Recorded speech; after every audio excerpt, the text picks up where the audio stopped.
क्या general category सच में मुसीबत में है या फिर हम एक और बार सिर्फ हेडलाइंस पढ़कर रिएक्शन दे रहे हैं बिना ये समझे कि एक्चुअली हो क्या रहा है। आज यूनिवर्सिटी कैंपसेस से लेकर सुप्रीम कोर्ट के कॉरिडोर्स तक एक ही सवाल गूंज रहा है।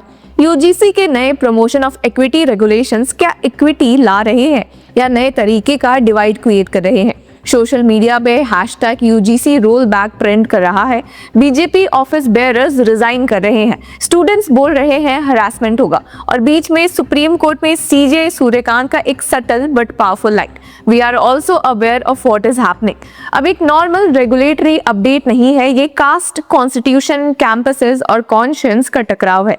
तो क्या है ये पूरा मुद्दा और सुप्रीम कोर्ट में सीजे सूर्यकांत ने इस मुद्दे पे क्या बड़ा एक्शन लिया है, चलिए देखते हैं। और व्यूअर्स, अगर आपको हमारा कंटेंट पसंद आए तो हमें सपोर्ट करने के लिए ज्वाइन आप प्राइम मेंबरशिप, जहां आपको exclusive content, early access, in depth analysis and members only videos मिलेंगे खास आपके लिए। अब सीन शुरू होता है सुप्रीम कोर्ट के सीजीआई कोर्ट रूम से। एक अर्जेंट मेंशनिंग होती है।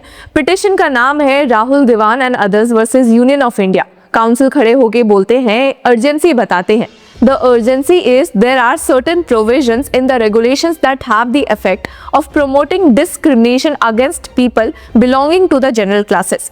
मतलब सीधी सी बात है कि जो regulations discrimination खत्म करने के लिए बनाए गए वही discrimination को प्रमोट कर रहे हैं, ऐसे एलिगेशन है। पर सवाल अब यहाँ भी उठता है कि यूजीसी ने ये रेगुलेशंस क्यों बनाए और आखिर इनमें ऐसा क्या है जिसको जनरल कैटेगरी स्टूडेंट्स के खिलाफ माना जा रहा है। ये समझना भी बेहद जरूरी है क्योंकि ये रैंडम पॉलिसी डिसीजन नहीं है। ये रेगुलेशंस एक कहानी के बाद आई थी, रोहित वेमुला और पायल तड़वी की कहानी। दोनों ब्रिलियंट स्टूडेंट्स, दोनों अलिजेडली कास्ट बेस्ड डिस्क्रिमिनेशन का शिकार। दोनों की डेथ्स ने पूरे सिस्टम को हिला दिया था। 2019 में दोनों की मदर्स राधिका वेमुला और अबेदा सलीम तड़वी सुप्रीम कोर्ट गई। उन्होंने कहा कि कैंपसेस में कास्ट डिस्क्रिमिनेशन के अगेंस्ट जो 2012 के रेगुलेशंस है वो सिर्फ पेपर पे है, ग्राउंड पे कुछ काम नहीं कर रहा। सुप्रीम कोर्ट ने इस पिटिशन को लाइटली नहीं लिया। मार्च 2025 में यूनियन गवर्नमेंट कोर्ट को बताती है कि यूजीसी ड्राफ्ट रेगुलेशंस ला रही है। कोर्ट का टोन भी काफी क्लियर था। Bench of justices Surya Kant and Ujjal Bhuyan ने जनवरी में ही कहा था कि they want a very strong and robust mechanism for really tackling the unfortunate issues. मतलब सिंबॉलिक जेस्चर नहीं, real accountability.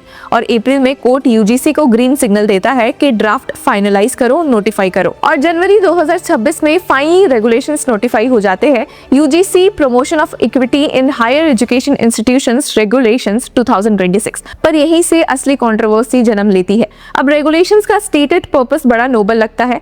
They aim to eradicate discrimination only on the basis of religion, race, gender, place of birth, caste और disability, particularly against the members of scheduled caste and scheduled tribes, socially and educationally backward classes, economically weaker sections, persons with disabilities। Words strong है, intent strong है, लेकिन law में intent से ज्यादा matter करता है wording. सबसे ज्यादा कंट्रोवर्सी रेगुलेशन 3C पे है। इस रेगुलेशन के अकॉर्डिंग कास्ट बेस्ड डिस्क्रिमिनेशन का मतलब है discrimination only on the basis of caste और tribe against the members of the scheduled caste, scheduled tribes and other backward classes. और यही जनरल कैटेगरी का सवाल खड़ा होता है कि only against SC, ST, OBC। मतलब अगर डिस्क्रिमिनेशन कास्ट के बेसिस पे हो बट विक्टिम जनरल कैटेगरी का हो तो क्या वो उस मैकेनिज्म के अंदर आएगा? पिटिशनर्स का कहना है नहीं। और इसी के खिलाफ जब प्लीज सीजीआई सूर्यकांत के सामने आई तो उनका रिएक्शन ड्रामेटिक नहीं बट डीपली टेलिंग था। उन्होंने कहा कि we are also aware of what is happening. एक line, no lecture, no dismissal, सिर्फ एक्नॉलेजमेंट। मतलब सुप्रीम कोर्ट ने डोर बंद नहीं किया है, केस को सीरियसली लेने का सिग्नल दिया है और यहीं से पूरा कंट्रोवर्सी एक नया टर्न भी लेता है। एडवोकेट विनीत जिंदल ने भी इसी पॉइंट पे एक अलग पिटिशन फाइल की हुई है। उनका आर्गुमेंट क्लियर है, रेगुलेशन अपने प्रेजेंट एक्सक्लूजनरी फॉर्म में नॉन SC, ST, OBC लोगों को ग्रीवांस रिड्रेसल और इंस्टीट्यूशनल प्रोटेक्शन से बाहर कर देता है। उन्होंने कोर्ट से ये मांग की कि कास्ट बेस्ड डिस्क्रिमिनेशन को कास्ट न्यूट्रल और कॉन्स्टिट्यूशनली कंप्लायंट तरीके से डिफाइन किया जाए ताकि protection is accorded to all persons discriminated on the basis of caste irrespective of caste identity. और यहाँ डिबेट इमोशनल नहीं, कॉन्स्टिट्यूशनल भी हो जाती है। आर्टिकल 14 इक्वलिटी की बात करता है, आर्टिकल 15 डिस्क्रिमिनेशन प्रोहिबिट करता है। तो क्या एक रेगुलेशन जो एक कैटेगरी को एक्सप्लिसिटली प्रोटेक्ट करता है और दूसरी को एक्सक्लूड करता है वो इक्वलिटी के प्रिंसिपल के अगेंस्ट है? ये सवाल अब सुप्रीम कोर्ट के सामने है। मीनवाइल कैंपसेस में इम्प्लीमेंटेशन का स्ट्रक्चर भी लोगों को अनईजी कर रहा है। हर इंस्टीट्यूशन में इक्वल अपॉर्चुनिटी सेंटर मैंडेटरी है। ये सेंटर पॉलिसीज इंप्लीमेंट करेगा, पुलिस और डिस्ट्रिक्ट एडमिनिस्ट्रेशन से कोऑर्डिनेट करेगा, लीगल एड तक अरेंज करेगा। फिर इक्विटी कमेटी है 10 मेंबर्स, जिसमें से 5 रिजर्व्ड कैटेगरी से होंगे, OBC, SC, ST, persons with disabilities, women. Committee 24 hours के अंदर कंप्लेंट पे मीट करेगी, 15 दिन में रिपोर्ट देगी और इंस्टीट्यूशन हेड को 7 दिन के अंदर एक्शन लेना होगा। और फिर आते हैं इक्विटी स्क्वाड्स। रेगुलेशन के वर्ड्स में ये squads maintain vigil and prevent discrimination on campus, remain mobile and visit vulnerable spots frequently. साथ ही 24 आवर इक्विटी हेल्पलाइन और इक्विटी एम्बेसडर्स जो टॉर्च बेयरर्स होंगे। अब सपोर्टर्स के लिए ये ओवरड्यू रिफॉर्म है, क्रिटिक्स के लिए ये सर्विलेंस और ओवर रीच लग रहा है, स्पेशली जब ड्राफ्ट में जो फॉल्स कंप्लेंट्स का प्रोविजन था वो फाइनल रेगुलेशंस में हटा दिया गया। ड्राफ्ट के हिसाब से फॉल्स कंप्लेंट पे फाइन या डिसिप्लिनरी प्रोसीडिंग्स हो सकती थी। फाइनल वर्जन में ये सेफगार्ड ही नहीं है और इसी पॉइंट पे जनरल कैटेगरी स्टूडेंट्स बोल रहे हैं कि अगर कोई फॉल्स एलिगेशन लगाते हैं तो प्रोटेक्शन कहाँ है। इस फियर को पॉलिटिकल फ्यूल भी मिल रहा है। उत्तर प्रदेश में बीजेपी के ऑफिस बेयरर्स ने रिजाइन किया, बरेली के सिटी मजिस्ट्रेट ने प्रोटेस्ट में स्टेप डाउन किया। सोशल मीडिया पे नैरेटिव चल रहा है कि रेगुलेशंस हरासमेंट का टूल बन सकते हैं, कि ये कास्ट डिविजन्स को और गहरा करेगा, कि इंस्टीट्यूशंस पे इतना प्रेशर होगा कि वो ब्लाइंडली एक्शन लेंगे। लेकिन दूसरी साइड भी इक्वली स्ट्रांग है।